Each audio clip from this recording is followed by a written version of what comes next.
Bonjour et bienvenue pour ce nouveau numéro de l'Actu Bourse, le magazine des sociétés cotées et des tendances de marché. Et j'ai le plaisir de retrouver aujourd'hui sur le plateau Florence Corne, adjointe à la directrice des relations avec les épargnants à l'autorité des marchés financiers. Bonjour Florence. Bonjour Laurent. C'est notre rendez-vous annuel. Bah oui, on se retrouve pour parler de la Semaine mondiale de l'investisseur 2023. C'est un rendez-vous international dédié à l'éducation financière qui se tient, on l'a dit, chaque année. Durant la première semaine d'octobre, ce sera du 2 au 8 octobre pour cette édition.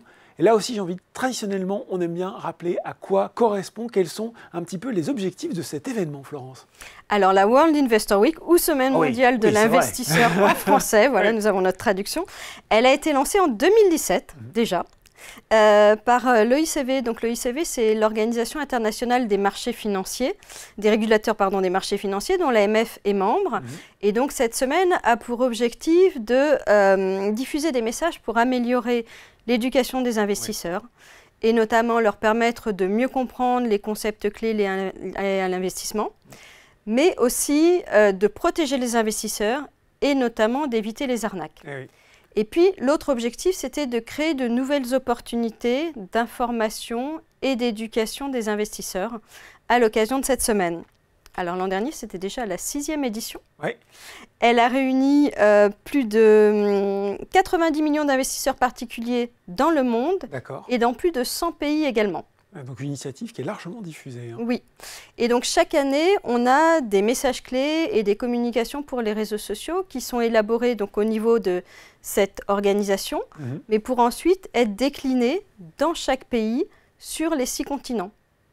Donc en France, concrètement, l'AMF, donc le régulateur des marchés, organise ses propres actions en direction de ses investisseurs et avec l'ensemble des acteurs de la place. Et donc au-delà des réseaux sociaux que j'ai déjà évoqués, de nouveaux outils, des événements peuvent être organisés, lancés pendant cette semaine. Et l'AMF s'est associée à cette initiative dès le début, parce que nous sommes très engagés dans l'accompagnement des épargnants. Et oui, l'éducation financière, un thème important. Boursorama est bien sûr partenaire de cet événement. Il y aura une page spéciale qui sera consacrée avec des contenus en rapport avec le thème, les thèmes de cette édition, puisque là, ils se sont dit, c'est pas suffisant, on va en mettre 3. Alors, on a la finance durable. Si j'ai bonne mémoire, on l'avait déjà l'année dernière, donc il revient. Mais on ajoute 2 thèmes supplémentaires sur cette édition, les crypto-actifs et la résilience des investisseurs. J'aimerais bien vous entendre sur ces 2 nouveaux thèmes, Florence. Oui, alors effectivement, il y a des nouveaux thèmes parce que finalement, les placements, c'est aujourd'hui un sujet protéiforme. Donc il y a effectivement la résilience qui permet de savoir comment bien investir dans un contexte d'inflation. C'est vrai que le contexte économique a fortement évolué ces derniers mois, voire ces 2 dernières années, avec la hausse de l'inflation, mais aussi la hausse des taux d'intérêt. Et cela a des conséquences sur le rendement des placements. Donc c'est important d'avoir en tête ces conséquences. La finance durable, en matière de finance durable, on a de nombreux Français qui s'intéressent aux placements responsables. On l'a encore vu cet été à l'occasion d'une nouvelle étude qu'on a publiée sur ce sujet en juillet. Et on a par exemple les 3/4 des Français qui ont répondu que l'impact des placements sur l'environnement, c'est un sujet important pour eux. Mais seulement 13% ont su nous dire qu'ils connaissaient précisément ces placements. Il y a un intérêt, mais pas encore véritablement une connaissance de la finance durable. Et il y a un intérêt plus fort de la part des plus jeunes. D'accord. Bon, là-dessus, on est plutôt raccord. Et puis, c'est un thème qui se structure aussi, on peut dire, Florence, sur lequel il y a aussi des évolutions. Donc, c'est normal d'en reparler. Tout à fait. Donc, finance durable. Et le dernier, les crypto-actifs, ça va intéresser du monde. Là aussi, j'imagine, dans la jeune génération. Oui, alors les crypto-actifs, effectivement, ils ont séduit les épargnants depuis plusieurs années, notamment les plus jeunes. C'est vrai que les moins de 35 ans sont là aussi ceux qui s'y intéressent le plus. Mais il y a aussi des moins jeunes qui s'y intéressent. On a un baromètre à l'AMF de l'épargne et de l'investissement et on a vu dans la dernière édition qu'il y avait quand même 8% des foyers français qui en détiennent. Donc c'est non négligeable. Donc c'est vraiment important pour nous d'accompagner les épargnants sur ces sujets nouveaux que sont à la fois les crypto-actifs et la finance durable. Justement, Florence, sur les crypto-actifs, notamment, quel message clair les intermédiaires financiers doivent envoyer aux investisseurs individuels ?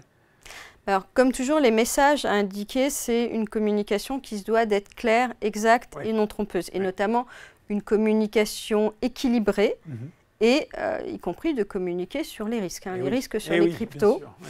Ils sont importants. Il y a des risques de perte d'argent qui sont liés à la volatilité, mais aussi à des arnaques. Il y a des risques techniques. On peut perdre son argent pour des raisons techniques. Donc c'est important que cette communication soit quand même assez claire et équilibrée. Et puis surtout, ce qu'il faut retenir, c'est qu'il faut passer par un prestataire enregistré auprès de l'AMF. Bon, en fait, il faut le statut de prestataire de services sur actifs numériques. Ouh là là, c'est compliqué. Pour proposer des cryptos à des Français. PSAN, c'est ça? Des PSAN, oui. Ouais. Et j'imagine qu'on les retrouve sur le site de l'AMF. Tout à fait, vous avez une liste blanche des PSAN sur le site de l'AMF. Bon, ben voilà pour cette information pratique. Justement, puisqu'on a information pratique, plus concrètement, quels sont les temps forts de cette semaine internationale de l'investisseur côté AMF? Est-ce qu'il y a là aussi des rendez-vous à noter sur son petit calepin? Oui, il y a plusieurs rendez-vous. Oui. Alors le premier, c'est le lancement d'une 4e session de notre MOOC. Ah, il revient. Voilà, fort de son succès, il a été lancé il y a 3 ans. Le MOOC, comment gérer efficacement son épargne et ses placements, revient une fois de plus en 2023. Alors un MOOC, c'est quoi? C'est un cours en ligne avec 4 modules. Vous avez des vidéos, des documents d'accompagnement, des exercices autocorrectifs, puis il y a aussi un quiz final. Bien sûr, il est gratuit, il est accessible sans prérequis. Les inscriptions sont d'ores et déjà ouvertes et il démarre lundi prochain, le 2 octobre. Et il restera ouvert jusqu'au 10 décembre. Donc on a le temps de finaliser tout ça. Voilà, on n'est pas juste sur la semaine de l'investisseur. Exactement. Ouais. Et donc sur les 3 premières années, il y a déjà plus de 45 000 épargnants qui se sont inscrits. Mais si vous l'avez manqué, c'est l'occasion ou jamais de le faire.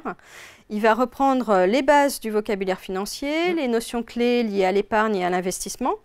Et à l'issue du parcours, les épargnants sauront choisir les placements financiers adaptés à leurs besoins et à leurs objectifs, comprendre aussi la documentation qui entoure ces placements. Ce n'est pas toujours facile. Pas toujours simple, même s'il y a eu là aussi du progrès qui a été fait. Voilà, et détecter aussi les signes d'une arnaque. Ouais. Ça, donc on ça, y reviendra. Premier rendez-vous. Ensuite, il y a 2 événements. Tout d'abord, il y aura un Facebook Live sur la finance durable. Ce sera le mardi 3 octobre à 18 h. Donc, si vous souhaitez donner du sens à votre épargne, vous en saurez plus sur les différentes possibilités. Et donc, avec l'Institut national de la consommation, l'INC, je répondrai en direct à vos questions sur notre page Facebook. D'accord. Et le deuxième événement sera 2 jours plus tard, le jeudi 5 octobre, à 18 h toujours.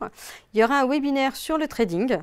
Donc nos experts avec la F2IC, la Fédération des investisseurs individuels et des clubs d'investissement, vous aideront à comprendre ce qu'est le trading, les risques qu'il peut comporter et comment bien investir. Et bien sûr, ils répondront aussi à vos questions à la fin. Et puis bien sûr, vous nous retrouverez tous les jours sur les réseaux sociaux avec plusieurs messages, des liens vers nos différents contenus. Ça tombe bien parce que là aussi on aime bien chaque année égrener. Ils sont inventifs, les arnaqueurs, les fraudeurs.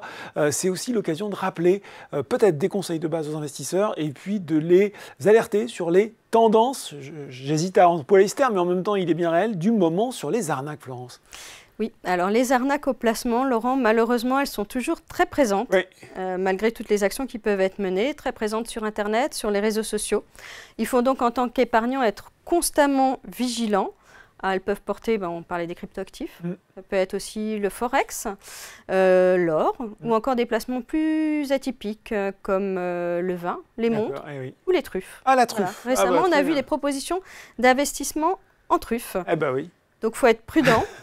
C'est original, ça, au moins. Faut savoir détecter et reconnaître une arnaque. Donc, par exemple, si on vous propose un placement qui est à la fois garanti, donc complètement sécurisé, sans risque, et fortement rémunérateur, voire réservé à quelques privilégiés, que votre banquier vous cache, là, ça doit être un signal d'arnaque. Vous devez avoir une petite alarme dans la tête. Il faut vraiment faire attention aux discours trop beaux pour être vrais. Il faut aussi se méfier en matière d'arnaque des usurpations d'identité. On a de plus en plus d'escrocs qui se font passer pour des sites de sociétés autorisées, qui vont insister pour que vous vérifiez sur les registres officiels qu'ils sont bien enregistrés pour vous rassurer quelque part, pour vous rassurer, confiance, vous prouver leur supposée bonne foi. Et puis parce qu'on a beaucoup dit qu'il fallait aller regarder les registres d'autorisation. Mais il faut bien faire attention parce que la différence entre leur site et le site de la société qu'ils usurpent se fait souvent sur un petit détail, en général une lettre, dans le nom du site ou leur adresse, et donc vous ne pouvez pas forcément le voir. Et alors de plus en plus, on a aussi des escrocs qui usurpent l'identité de l'AMF. Ah bah oui, tant qu'à faire. Donc ils se font passer pour l'AMF et Oui. ils prétendent aider les gens à récupérer les fonds d'une première arnaque. Oui. Dans ce cas-là, il faut faire attention. L'AMF ne va jamais contacter des épargnants par téléphone ou par messagerie privée, ni mener des campagnes téléphoniques de sensibilisation en arnaque. C'est clairement une arnaque.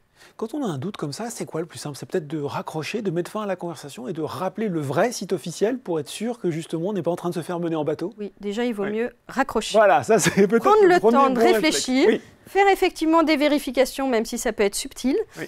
On a aussi une application qui s'appelle AMF Protect Épargne et vous pouvez faire le test « Suis-je victime d'une arnaque ?» En quelques questions, on vous indique la probabilité que ça soit une arnaque. Oui. Et puis, vous pouvez aussi appeler l'AMF, appeler notre centre de relations avec le public, AMF Épargne Info Service, Et voilà. qui vous aidera La vraie à AMF. faire les vérifications. Voilà, vraie c'est assez subtil. Bon ben voilà, on sait tout sur le programme de cette semaine internationale de l'investisseur, oui je le dis en français, sur le MOOC que vous pourrez retrouver, on le mettra également en lien dans la vidéo, et puis ce petit rappel toujours utile sur les arnaques du moment pour rester vigilant. Merci beaucoup Florence Corne, adjointe à la directrice des relations avec les épargnants à l'AMF. Merci Florence. Merci Laurent. Et je rappelle, cette semaine mondiale de l'investisseur 2023, elle se déroule donc du 2 au 8 octobre et vous retrouvez une page spéciale sur Boursorama tout au long de la semaine avec des contenus pédagogiques en lien avec ces 3 thématiques de cette 7e édition. Si je ne dis pas de bêtises, l'Actu Bourse, c'est fini pour aujourd'hui, mais on se retrouve très bientôt pour un nouveau numéro.